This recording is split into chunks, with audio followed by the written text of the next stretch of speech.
We have just done Marketing Review Live. We went for over 1 hour. A top tip in SEO, doesn't matter whether it's search engine, doesn't matter whether it's Google or whatever. The longer you can get somebody to stick around on your Facebook business page, then the more that Facebook will go, oh, this user likes to find out more about this business. And obviously, everybody now should have watched Social Dilemma on Netflix. If you haven't, go check it out.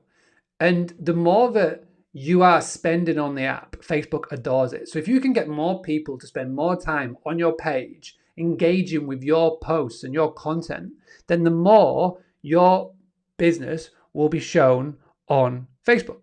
Instantly, what I love is that the profile page, the profile image here, isn't of the business, it's of Charlotte or Charlotte's team. Okay, so this is really key, and everybody should be doing this, but not a lot of people do this. When you have your Facebook business page, don't think that the profile image needs to be your logo.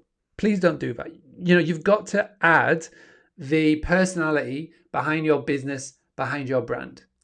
Okay, don't hide behind the logo, don't hide behind your business. We are in the most sociable business that there is, in industry that there is, especially someone like Charlotte, who welcomes the guest at every single step of the way.